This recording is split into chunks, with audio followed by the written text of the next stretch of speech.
It's another Friday, which means it's time for another part of the newbie guide. And whilst in the last part I did discuss a lot of the seasonal content that you can experience in Destiny 2, there was a fair bit I left out. So this part is pretty much just covering the rest of it. And if you haven't watched the previous parts of the newbie guide, there is a playlist link down in the comments for you to watch at your leisure. We're talking about this part. This part is solely about just what's left over. So we're going to be going over the artifacts, bounties, where to get them and what they mean, and some of the more simple things like exploring the maps within Destiny 2. But let's start with where I am right now. This is known as the European Dead Zone, also known as the EDZ. This is basically one of the main areas you're going to be focused on in the early game. As you can see, it is pretty much rural and destroyed Earth, just more or less everywhere. Quite a nice map if you want to go around and explore it. There is even a big Cabal base to go and have some fun with.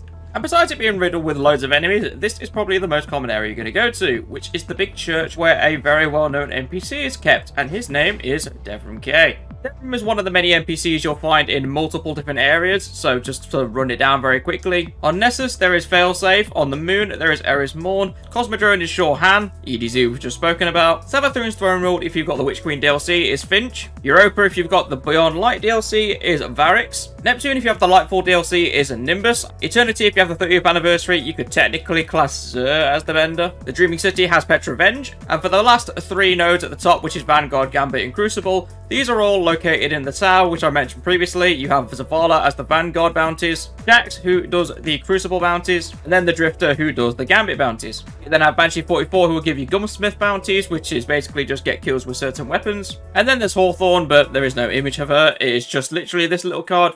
But it's basically, if you do things with your clan, you'll get additional rewards. As a general rule of thumb, though, the destination bounties are actually quite easy to do. They'll just do very basic stuff like, for example, with Devrim at the minute, I've got super multi-kills, which just kill loads of enemies with a super. Get super kills in the EDZ, so as long as it's specifically in the EDZ, I can just kill everything with a super. Get grenade kills in the EDZ, exactly the same, but specific to the EDZ again. And then there's also Deadeye, which is precision kills in the EDZ, also known as headshots or criticals. Most destination vendors will actually have their own set of armor, and the newer ones will actually also have weapons, so make sure you keep an eye out for those as well. Not that it's actually essential, but these are just for cosmetic purposes if you want to try and build them up. Some of the older vendors will have emblems on show like Devrim here, so if you like the look of these, then feel free to grab them. But much like I spoke about in the previous part, your main point of doing these bounties is to get XP, which will fill up this bar on your season rank. And obviously by doing the season rank, you'll get more rewards. But it doesn't just stop there though, there is one more thing that your XP contributes to. And that is this glorious thing, well, for Season 20 anyway. We have the Ascendant Scepter, which is the artifact. Now, every season we get a new artifact because it will always reset with the new season. But rest assured, you'll get this even if you don't buy the Season Pass because it's kind of mandatory to have it.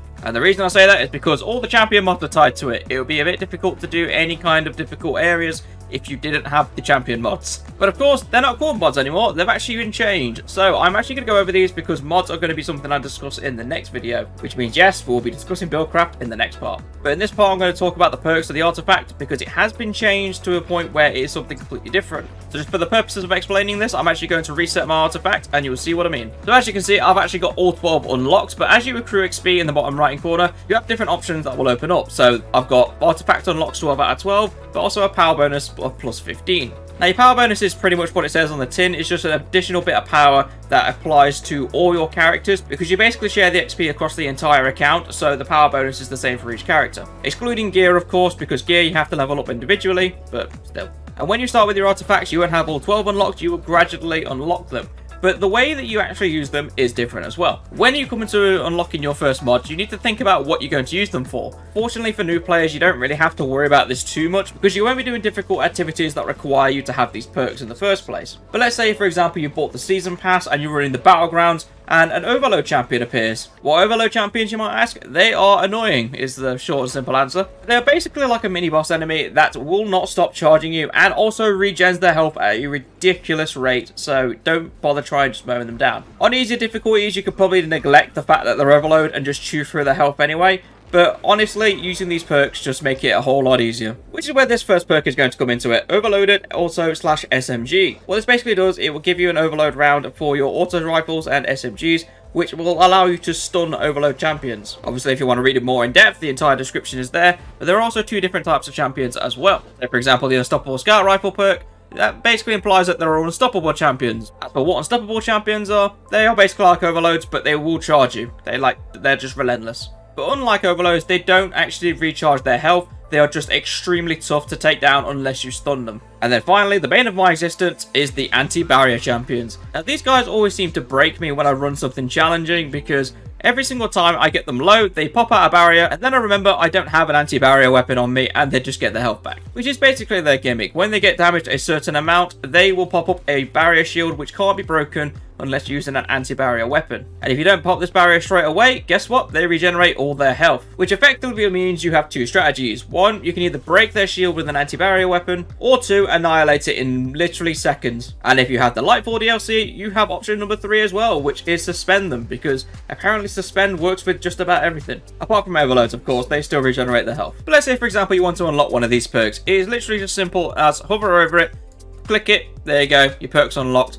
Now, the good thing about these new perks is you don't equip them into anything. As soon as you have unlocked this perk, it applies to every single weapon that you have equipped. Take, for instance, I have the Funnel Web SMG activated at the minute, and over here you can actually see that the Overload mod is activated, and it's even got at the bottom, Overloaded Auto/SMG. However, if you go up to Barrier, it says you currently have no anti-champion capabilities for this champion type. If I go back to the anti-barrier pulse rifle on the artifact and unlock this, it now says anti-barrier pulse is there to be used if I want to equip a pulse rifle. When you filled out your perks, you can pretty much just proceed as normal. Obviously, if starting out with the artifact, you won't have all 12 unlocked, but you will basically build this up as you go. But there is something else I do want to talk about when it comes to Destiny 2, which is public events. Consider these a bit of an extra activity where you just basically fight waves of enemies and just blow stuff up. And that's not the only thing you can get on at things like the EDZ, so this is what is known as a lost sector, which you can normally tell by this icon here. And not only that, if you want to know exactly where each and every lost sector is on the map, there are actually little icons where it will show you where they are. The best way to consider lost sectors are, they are basically expansions of the map, but you may as well consider them a conventional dungeon for MMOs, because they're literally just instanced areas that you can go around killing a couple of enemies, and they normally have a boss kind of enemy at the end of them, and when you defeat this boss-like enemy, it will drop some loot. But this is the boss with the orange bar of health, so I'm just going to quickly take care of this guy. And when he dies, you get a cash code, which you can then use to unlock these chests, which are at the end of every lost sector, and you get a bunch of glimmer. Sometimes you'll get legendary gear as well, or blue gear, depending on how far along you are with power. But that's pretty much what they're for, just for a bit of extra gear.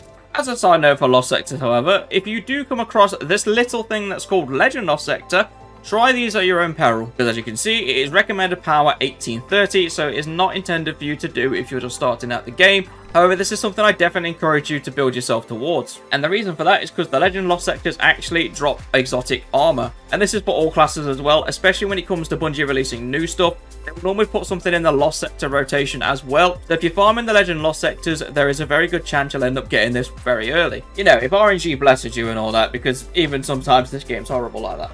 I'm afraid that is pretty much everything wrapped up when it comes to the basics, so you can literally go out in the world of Destiny now, and I'm confident you'll have enough knowledge to go through anything that you face. Obviously, there are other things like exotic missions and also the battlegrounds as well, but I'm going to be brutally honest, you probably should experience those for yourself and make up your own judgment as you go. Because whilst I could sit here and just tell you everything about Destiny 2, there is just parts of this game that you need to just play for yourself and experience the first time. But next week, I'll be breaking into build crafting and explaining how you can start thinking of taking your game to the next level in order to take out the challenging activities, such as the Legend Lost Sector that we just spoke about. But that's everything for this video. Thank you very much for watching, and if you liked it, remember to leave a like down below and also a comment. It helps out tremendously. But that is everything. Goodbye for now.